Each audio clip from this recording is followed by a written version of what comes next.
Hello, everyone, and welcome to the Creative REI community. And tonight I have some awesome guests, Alisha and Patrick, joining us live from Calgary. So, welcome, guys. Could you tell us a bit about yourselves? Like, what do you do for a living? I know you have some interesting backgrounds, and then we'll get to the investing part. Sure. Thanks for having us on, Francois. I guess I'll start. So my background, I've worked primarily in labor jobs most of my life. I also did go to school and went to university. But I did, growing up, a lot of construction, a lot of carpentry, everything, concrete work. Not extensively to the point where I would consider myself a professional, but enough to make me well versed in a lot of different areas labor wise. And I'm Alisha, and I work full-time as a marketing manager for a private lender. So I'm really immersed in the real estate space. Also a residential realtor, and then I do some social media work on the side. So quite an extensive kind of marketing background. Yeah, dangerous as well. You guys can fix your places, market them. Yeah, exactly. Not much is missing, so that's great. And you've started investing in real estate. Well, I know you have a nice presentation. I can't remember if you talk about when you guys started. I think so. But Sorry, we started about a year and a half ago. Yeah. No. Okay. Yeah. Yeah. Year and a half ago now. In Calgary, we currently have two properties, both long-term buy and holds, long-term rentals as well too. Yeah, it's been about 18 months now. Anything to add to that? No, yeah. So we're still pretty new to it, but we're trying to really ramp up in the space. Great. Yeah, and I think you're looking for partners to grow and scale your business and to be able to buy more. That's right. Yeah. Yeah, exactly. Excellent. So anybody tuning in, watching later on, we'll have to get your contact information. But I think Alisha and Patrick have a great formula going on. And yeah, I think you'd be very fortunate to work with someone. So let me add your presentation here and take it away. Perfect. All right. So I guess like we kind of already touched on it, but we can go over it again quickly here. So again, like I specialize, and sorry, I grew up doing a lot of labor intensive jobs. So I've worked with a lot of contractors previously, and I have a lot of hands-on experience with tools. I'm also currently a licensed realtor in the province of Alberta. I am working full-time up north in the oil and gas industry right now as well too. So trying to juggle all of it, at the same time has been quite a bit. But we're hoping to, I guess, long-term make the leap from our normal 9-to-5 jobs into real estate full-time. Yeah, so each of us kind of have different roles in our real estate investing. So our first projects, which we're going to kind of dive into a little bit, we did all the work ourselves. We didn't work with a contractor or anything. So it's kind of him managing the labor and me with kind of the design, property management, all that kind of side of it. And I think the benefit of that is that when we do kind of scale up and work with third parties, we kind of know what goes into everything. So that's kind of why we wanted to do everything on our own first, just to kind of be really in I guess I don't know, difficult. Get the hands dirty. I think it definitely gives you a better appreciation for everything, and it helps you understand the process a lot better as well too, right? There was some minor, like major, like electrical work and plumbing work which like I didn't do. We did contract those types of stuff out, but for the most part, yes, I have done most of the work on our properties. That's awesome. So huge sweat equity in your project. You saved a lot. I mean, you worked for it, but it's a great way to create some wealth and grow. Exactly. Yeah, definitely. All right. So why Calgary? So I think this question and Alberta in general has come up a lot lately. And a lot of people are very interested in Alberta, as we've seen in our market here. In our opinion, there's probably about three big fundamental reasons why Calgary, Alberta is a very good area to be investing in. Among those is like we have it's just a gorgeous city. We got the mountains about an hour away, Canada's crown jewel of Banff. nearby. That's about an hour and 20-minute drive from Calgary. We also have 20,000 acres of parkland within the city and over 800 kilometers of trails and pathways, which makes it one of like the most extensive network of like urban pathways in North America. So kind of compared to other provinces in Canada, Alberta is a lot cheaper. Just we don't have a PST, HST, anything like that. So we pay 5% taxes. So if you look at any average purchase, you save a lot of money in Alberta.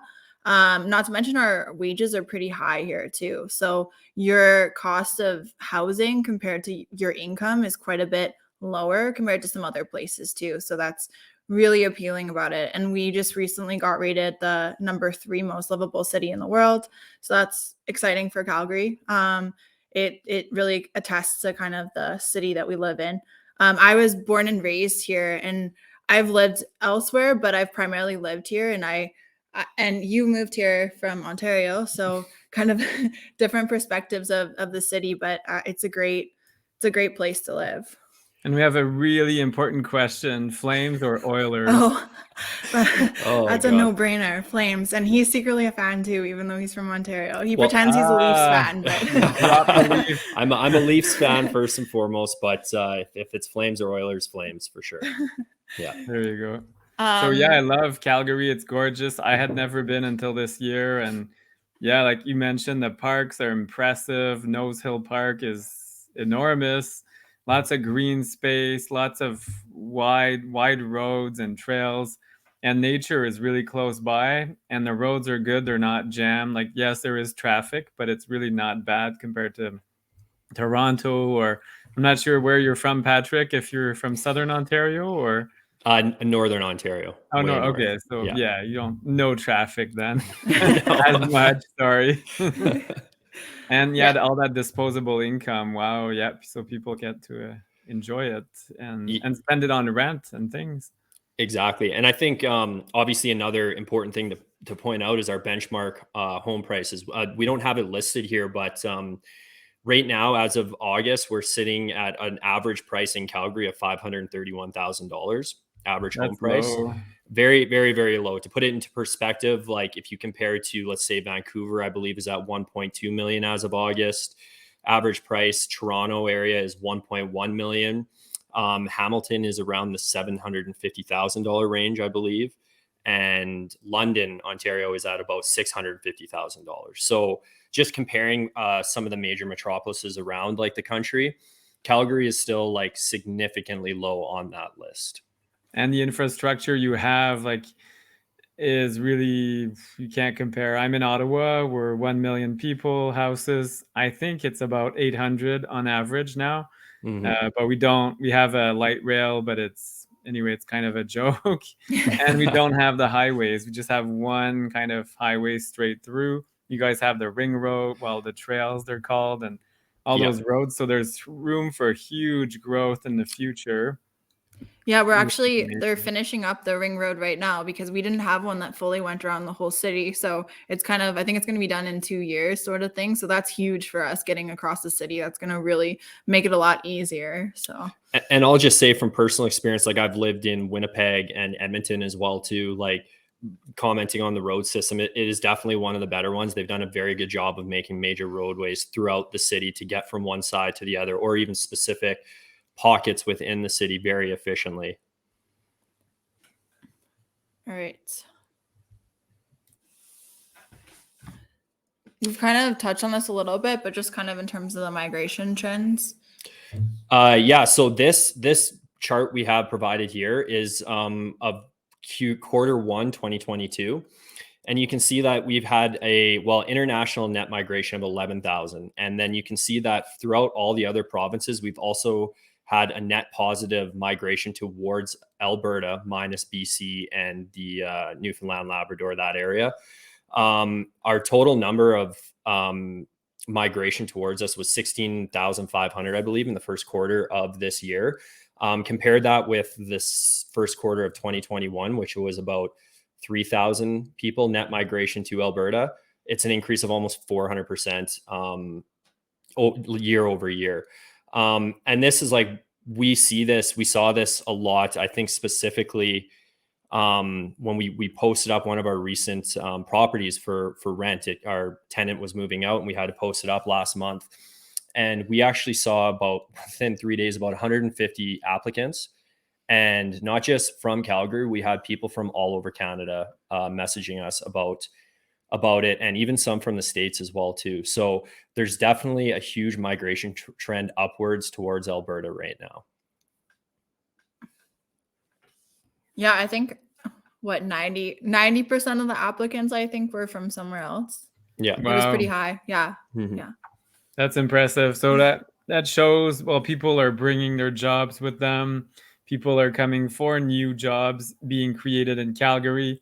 I know there's a huge investment in the tech sector as well, like lots of new jobs downtown, and not so much oil reliant, which is great news. So you're going to have more of that stability and more growth long term. Yes, the oil industry, of course, is important, but I think it's kind of shifting, which is good news. Yeah, I read a stat saying that we are number 2 behind Toronto in terms of the most head offices in Canada, I believe it is. And then we have like Neo Financial and a bunch of those big tech companies coming. So I agree. It's really good that we're diversifying from oil and gas. So I just wanted to kind of touch briefly on the difference between Alberta and Ontario in terms of landlord tenant laws. You might have heard that Alberta is a lot more friendly towards landlords than Ontario is. And I kind of dove in and read the Ontario one at a high level just because I wanted to kind of get to know it a little bit more. And so hopefully I was correct with everything that I wrote here. But basically, to compare them, there's no rental cap in Alberta. And it looks like in Ontario, it's 2.5%. Maybe correct me if I'm wrong, Francois, but yeah, no, that's it. And that's almost unprecedented. Like that's a number we've never seen. Usually it's lower. Yeah, 1.2 in 2022. 0.8 we've had for many years, 1.2. It's crazy. Wow. Yeah. So another thing that I learned was that we can collect a deposit for unpaid rent, damage, anything like that, anything that we need to cover, utilities. Whereas in Ontario, it looks like it can only be used for last month's rent, not damage. So that's kind of scary. Yeah. And then, pets and lawn and snow removal is kind of at the discretion of the landlord in Alberta, whereas in Ontario, they're not. So if you don't want to have pets in your place, sounds like you don't really have a say on that. And then the last one that I wanted to cover was the fixed term tenancy. If we don't want to continue a tenancy when the term is up, we don't have to even communicate that to the tenant. Obviously, you usually do out of courtesy. Just let them know if you're re-signing or not. But if you don't, and it's that date, it's just done. Whereas my understanding in Ontario, you need to give notice despite when it's expiring. So those are kind of, the key differences. I'm not sure if Francois, if you have anything to add that I might have missed. In Ontario, we do also have fixed term tenancies. They're hard to enforce, but it is possible. You could sign a 1-year lease and it actually expires. But I'd say 99.9% of leases just become month to month. And then you fall into that nightmare situation where you're dealing with pets, and they could move in with no pets and then just keep adding on different pets. So the one caveat is if it's a duplex or like a basement suite and it is disturbing the neighbors downstairs or upstairs, then yes, you could say no pets, but it'd be hard to enforce, but it's possible. And also city bylaw, those are kind of the little loopholes, but okay, good to know. Yeah, otherwise it's very tough. Alberta, it's amazing. I mean, you've got free reign, and you do have to be nice to your tenants though, because it tends to be a little bit more vacancy. I don't know if that's the case anymore though, with 150 applicants, but anyway, for a while that was the case. So now it's sounding more like Ontario for the vacancy, but with good rules like Texas, which is great. Yeah, exactly. And to your point, kind of a good tenant is worth a lot too. So you definitely want to keep a good relationship with them. So yeah, it's definitely important. But yeah, we have had a higher vacancy in the past, although right now I think it's less than 1% in Calgary. Whoa. Okay. So Yeah. you're Ottawa style, like we're at 0.8, I think. Wow. Yeah. Yeah, and to add to that, rent has also increased about 30% year over year as well too, because of the That's low amazing. vacancy. Yeah. Mhm. If the market can support it, you've got well, they have all that disposable income, people moving in from Ontario or elsewhere, and they're like, this is so cheap, and so they can afford a higher rent. And I do find it was, and it still is, underpriced for the size of city and the amenities that are in Calgary. It's quite an affordable place for now. Yeah, and I think contributing to that too is that a lot of people are selling their rental properties or have over the last little while. So they might have had renters in there for, 10 years at a low rent rate. And then now the new owner comes in and brings it up to market rent. So that's going to drive the rent prices up too. So there's a combination of factors, and not to mention the shortage of supply that we're experiencing everywhere too. So so I think it's going to continue coming up. I don't see it decreasing by any means anytime soon. So That's great news. yeah. One thing I wanted to add before we move on, because I feel like this will probably be a question or something that people in Ontario might be interested in, the eviction process here in Alberta, which can be very different. Well, it is very different than the eviction process in Ontario, which we are not very familiar with. It's only the horror stories. Fortunately. Yeah, it's only the horror stories that we've heard. But I just wanted to touch on it quick. So here in Alberta, that process, like say you have a tenant that breaches your contract, whether it's a late rent, you guys wouldn't experience this, but say they had a pet in there, even though there was nothing in the agreement with them initially to have a pet in there. If they have any cause to like breach the lease, you can serve them 14 days notice basically on their door, letting them know that they have to basically either pay their rent or, get the pet out of the premises. And at the same time, you can apply to the board here. And it's about a 4 to 6 month process to get like a hearing. And upon like getting that hearing and the outcome of it, you can have them out of the property almost immediately. So just to summarize quickly in total, like that eviction process from the moment you decide that somebody has breached the contract and you want them out can be as little as like 5 weeks, 6 weeks. I think you said 4 to 6 months. Oh, sorry. Yes, I meant 4 to was 6. Sorry, I surprised. meant 4 to 6 weeks, not months. Yeah, which is great. And the system is very user friendly. Unfortunately, I had to use it recently, and yeah, it's simple. You're not dealing with a landlord and tenant board we have here in Ontario, and Quebec has something similar. BC has something very similar. BC does have one good thing going for it, though. A few things, but I mean, tenant wise, if the tenants are late 3 times, they're out. That's it. There's no negotiating. They're just out. Ontario, they could be late forever or not pay or trash the place. That's not enough. So yeah, according to them. So that's interesting. All right. Okay. So we're just gonna touch briefly on 2 of our projects. So this is the first one that we ever did. It's in Bowness, which is in the northwest of Calgary. It's an older community. There's quite a bit of infills, but also old places. There's quite a diverse population there. So we purchased this in March of 2021, I believe, for $317,000. This was kind of right when everything was getting really crazy. So we did have competing offers, but we ended up winning it, I think, because we put in the shortest closing period, and the seller was moving to the United States or had already moved and was kind of just trying to get rid of the property. There was no tenants in place, and it had a suite that was recently legalized. However, it was in terrible condition. So it needed quite a bit of renos, which was what we were looking for. It's a semi-detached property, which we love that kind of property because it tends to generate the same rents that a detached one does, and it's a lower purchase price, as you can see. So 2-bed up, 1 bath up, 2-bed down, 1 down, and it needed cosmetic renovations. We didn't do anything really crazy. Yeah, no. So the upstairs unit basically was mostly a lot of painting. I did redo the bathroom, but we spent very minimal amount of money upstairs. I think only like $6,000 upstairs. Again, we saved a lot of money because I did a lot of the work, and Alisha also contributed as well too. So it was like we weren't going through contractors, which made it significantly cheaper to do. I will say this though, we moved into the property and lived in it while we did the renovations. And like, Oh, yeah. So it sounds really good that we did it for super cheap, but I just want to make it clear that there was definitely some stressful times and stressful moments while you we wake were up in sawdust and Exactly. I think our kitchen was in a bunch of cardboard boxes for about a month and a half. And also too, the house had asbestos in it, so we had to get it remediated, all the spots we were going to reno before we started. So they gutted the bathrooms for us. And when we moved in, there wasn't a working bathroom. And there was a working toilet. There wasn't a working shower. Sorry. And I think it was about 6 days we went without showering at one point. You're not supposed to tell anyone that.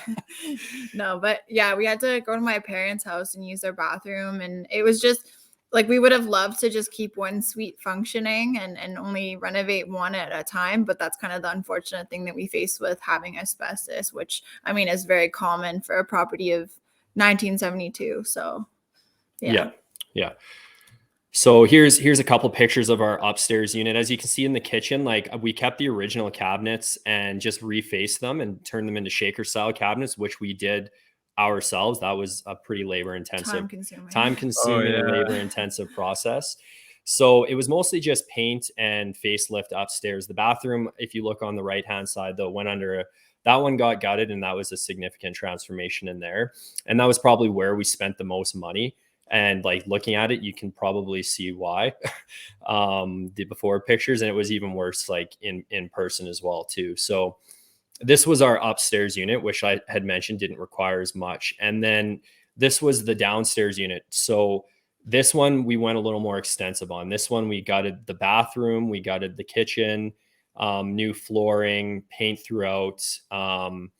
It was a lot of work. This one probably took about $25,000 worth of material to do. And again, probably a lot more if you factor in the labor, like the hours that we had put into it as well too, right? Like significantly more, but looks amazing though. Wow. Yeah. Thank you. Yeah. We're very proud of it. And we ended up living in it for a couple months once we had gotten it done and renting out the upstairs. So we did a little bit of like a house hack while we still had it, while we did the refinance before we got our new place. And I just want to mention too, because like I said, Bowness is quite a diverse neighborhood. It does not demand any crazy renovation. It doesn't demand granite countertops or brand new cabinets necessarily or anything. That's why we chose not to do a really extensive renovation upstairs, just because we can actually generate more rental income over renovating. So that's kind of why we decided to spend less money there too. Yeah, it looks clean. It looks fresh, and it's a functional layout. I think that's the big thing about kitchens. Obviously the basement one was not functional. You had a little stretch of counter and then the fridge on the other wall, like for some random reason, not enough storage, no fan. So you guys fixed the important stuff. And yeah, granite, as you said, this is not a neighborhood for granite, but clean and decent. That's perfect. Yeah, exactly. Yeah. So just a quick breakdown of the numbers for this. We refinanced it about 5 months later. And the ARV that we got was $390K. So we pulled out $60K from it. We used that for the next project that we'll show you. Our mortgage after refinancing is $1,100. Rental income is $2,575. And other tenants pay utilities, by the way. So the rental income doesn't account for that. So their monthly cash flow after everything is $975. So, that's insane. So we're really happy with those numbers. Yeah.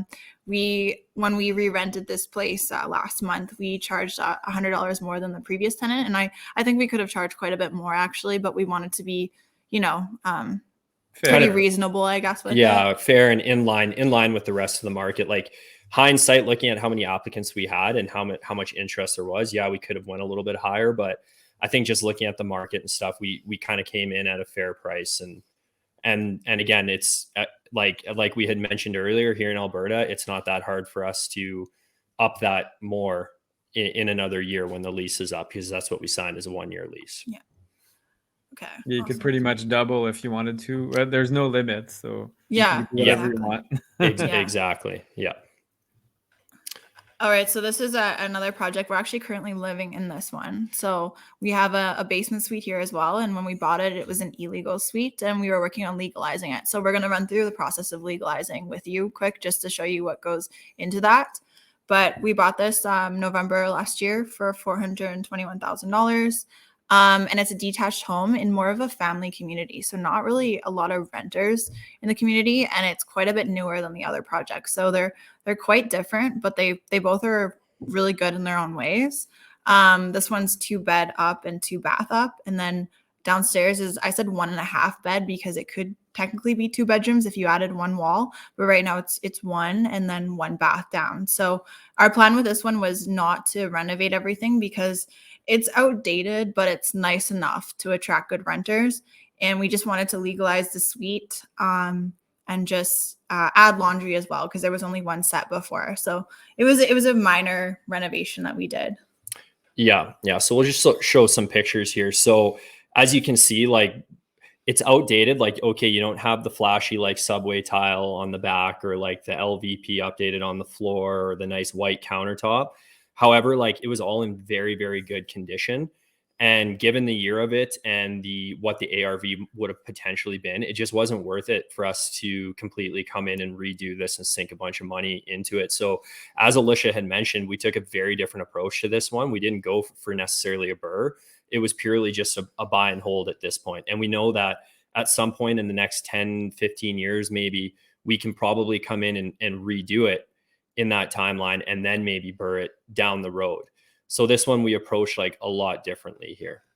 So that was the upstairs suite. And then the nice thing about the downstairs suite in this one, so it's a 4-level split house is what we call it. So this basement suite or downstairs suite actually has a walkout. It's a walkout basement. So it doesn't really super bright. Wow. Yeah. So it doesn't really feel like a basement suite at all. Which like immediately drew us to the property. So it already had the suite in here and like the layout was like perfect and it needed very minimal work. We saw our value add in this one as being able to legalize this suite. So this suite was an illegal suite according to the city of Calgary when we first bought it and didn't need very much work to bring it up to standards to legalize it. So we saw that as our value add opportunity in this one, even though we aren't going to be refinancing it for a while. But so this one, yeah, like I said, was approached like a lot differently. All we did was brand new appliances because they were really, really old ones that looked like they were from the 90s or something. So we wanted to do that to get better renters. And they just replaced the egress window in the bedroom. So that was nice. And they actually had just hardwired the smoke alarms before they sold it to us too, which was great because that saved us from having to hardwire upstairs and downstairs. Yeah. All right. So I think what we'll do now is we'll quickly overview, like we could go in depth on this for a long time, but we'll quickly overview the legalizing process that we face with this one anyways. So the timeline for this was it took us about 6 months from the start of the legalization process to the end. We probably could have done it a little bit quicker. However, there was a couple things that we kind of had to make decisions on and sort of waited on, right? So I think if you're very efficient in a lot of cases, you could probably legalize a suite like this in as little as 3 to 4 months. But we dragged it out a little bit for our own personal reasons anyways. So it started off with applying for a development permit because the zoning of the property was not sufficient to support a secondary unit in the basement. So it started off with the development permit, applying for that, applying for a building permit as well too, to do some of the small work inside. So we actually had to have 2 permits technically ongoing with the city of Calgary throughout this. And then some of the things the requirements that they had told us we needed to meet in order to get the suite legalized was we had to add in a second parking stall because there was only one in the backyard. We had to add we had to fireproof the furnace room and we chose to add in a sprinkler to fireproof it. Which you can no longer do, by the way. You have to fully drywall your mechanical room now since we did that. Just a side note. Yeah. His grandfathered in. Yeah. Advantage of it. Yeah, at the last minute. So yeah, and then that was like honestly it. Like we said, we added in separate laundry upstairs, but that wasn't like necessary for the legalization. That was purely for just like future tenants and making it a lot easier to market to future tenants later on once we move out. So there wasn't honestly the hardest part was turning the single parking pad in the back into the double. And other than that, like it required very little money to legalize. Like I would say it was about, I think we have about $10,000 there, but that was including the appliances, which we didn't actually need for legalization. So it was it was probably less than that. And so it's important to note though, and I'll just go to, I think I went backwards the wrong way. Okay, here we go. So it's important to note though, so in this scenario, we actually legalized an existing suite, as the city of Calgary puts it. So they determined that the suite was already in the basement prior to a certain year. I believe it's 2018. Yeah. They determined that it was there already prior to that year. Therefore, they give us a little bit of, they're a little more lenient, and they allow a lot less to go into legalizing it. So in this scenario, like I said, there was very few things we had to do. They wanted to make sure that the bedroom window sizes were big enough, that there was appropriate fire alarms, CO2 alarms in each room, fireproofing the utility room, which you can see here, our sprinkler that we had put in, and also the smoke detector.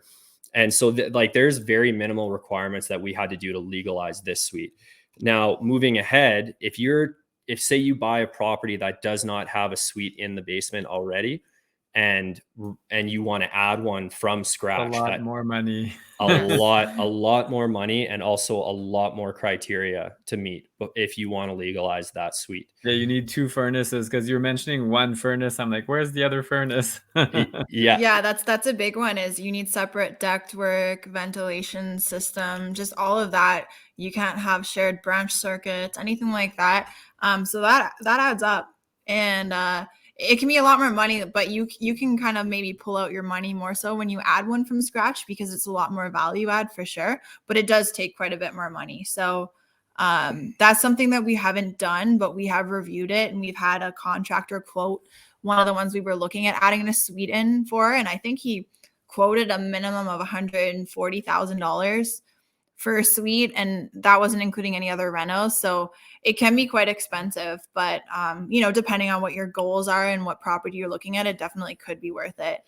And I think the biggest reason it gets so expensive is because when you're adding one in from scratch, they have so many requirements, like the secondary ventilation, secondary heating, that any contractor is basically going to tell you, we're going to gut the basement, because that's the easiest thing to do. There's so many requirements that they're going to gut the entire basement. Even if the previous owner had, just put in new drywall or just put in a new bathroom downstairs or something, like, more than likely, any contractor is going to tell you that they're going to want to gut that basement, because it makes it significantly easier to meet all the requirements that the city, has deemed for adding in the suite.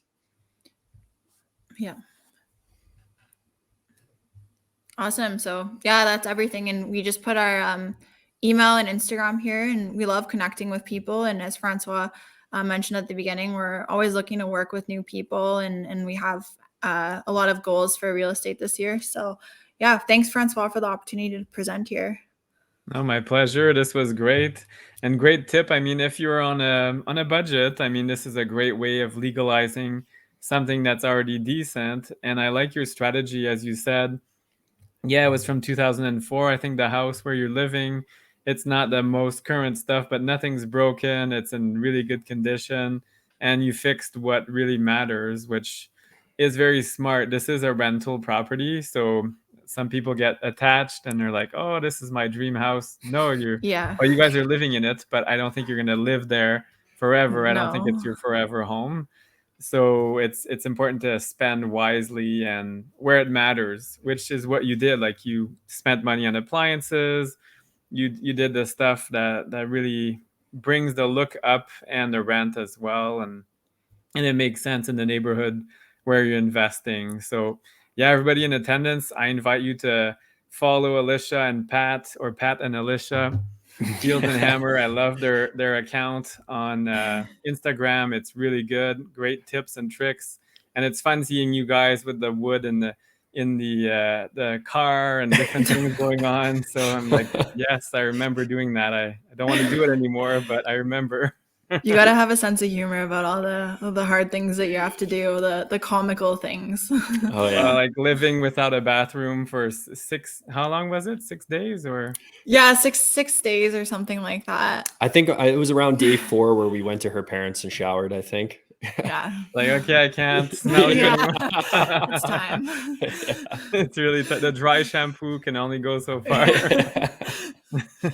Yeah, Very the sacrifices. Cool. Yeah, well, and that's what a lot of people only see, the shiny stuff and refinancing, which is great, and that's the end result, but you have to get there, and you guys are young, you have to start out somewhere. So this is amazing. Already 4 units in a year and a half.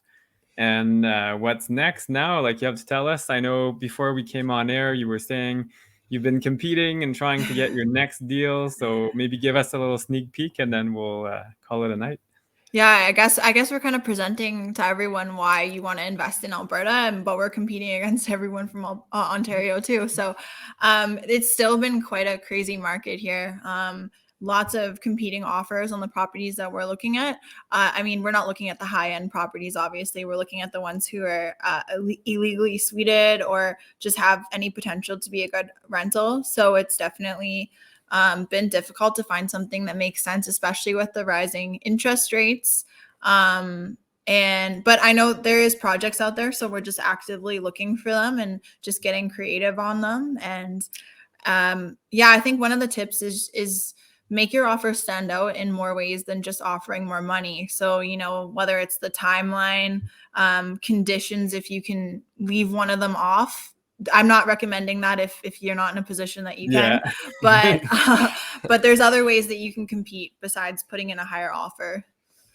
Yeah. Just to add, Alisha had touched on it earlier. Like, one of our favorite properties here in Calgary, investment properties anyways, to buy, is what our first unit was, the Bone S one. It was a suited duplex, one half of a duplex with 2 units in it. And Alisha had mentioned that, like, the purchase prices on those are significantly lower than a detached house. I'm just going to go over this again quickly. And we can get very similar rents that you could get for a detached house. Like, that, people don't necessarily care that much that it's attached to another side, right? So that's kind of the properties that we're looking at quite a bit more often than not. And like, they go anywhere like in the low to mid 300s to like the low 400s, anywhere in there. So that's kind of what we're looking at right now. It's been a challenge lately because with interest rates rising, a lot of the people have dropped their affordability down, right? So now, whereas we were competing maybe against a lot of investors before, coming from Ontario and also investors here, we're actually finding that there's also a lot of families that we're competing against for these properties in that, mid 300 to mid 400 range. And the reason being is because that's what these, newer families can afford. And it's easier, like that purchase price is perfect for a new family, right? And makes it affordable for them. So that's, those are the properties we're looking at right now. And that's kind of like the challenges that we are facing moving ahead here. Yeah, that's tough. Because, as you said, you're getting it from both directions. So investors and first-time home buyers, new families, newcomers. We have a question from a Facebook user. What is a good price to purchase a 3 up and 2 down with illegal suite now? I don't know if you can give us some ballpark. So I mean, it varies depending on what community you're looking at. Like, the northeast of Calgary is a different rental pool, but it's also a lot lower purchase prices. But if you look at other areas of it's really hard to say. I guess some of the ones we've been looking at, if you're talking about semi-detached with 3 up, 2 down, I want to say around 450. But it really depends. Like, it depends on the condition, detached, semi-detached, year. There's so many variables. It's hard to put a number on that. Yeah. So if we're looking at, let's say, a turnkey property where you want to buy it and then just immediately turn around and rent it out. If you look at it purely from a numbers standpoint, a 3-bedroom up and a 2-bedroom down might get you a net income rental of like around 3,000 to 3,200 roughly throughout the city. And so you kind of got to go off of that income and run your numbers according to that, right? So it's like, and right now if you're with the high interest rates, like I had mentioned, if you have an income right now of, let's say, $3,000, like I had just said, I can't see the purchase price going much higher than 450, maybe even a little bit less, because when you start to run your numbers in a mortgage above $450,000, $3,000, there's no cash flow, or it's very close maybe. Yeah. And you're one little maybe renovation or mechanical mishap away from like going into the negative very quickly, right?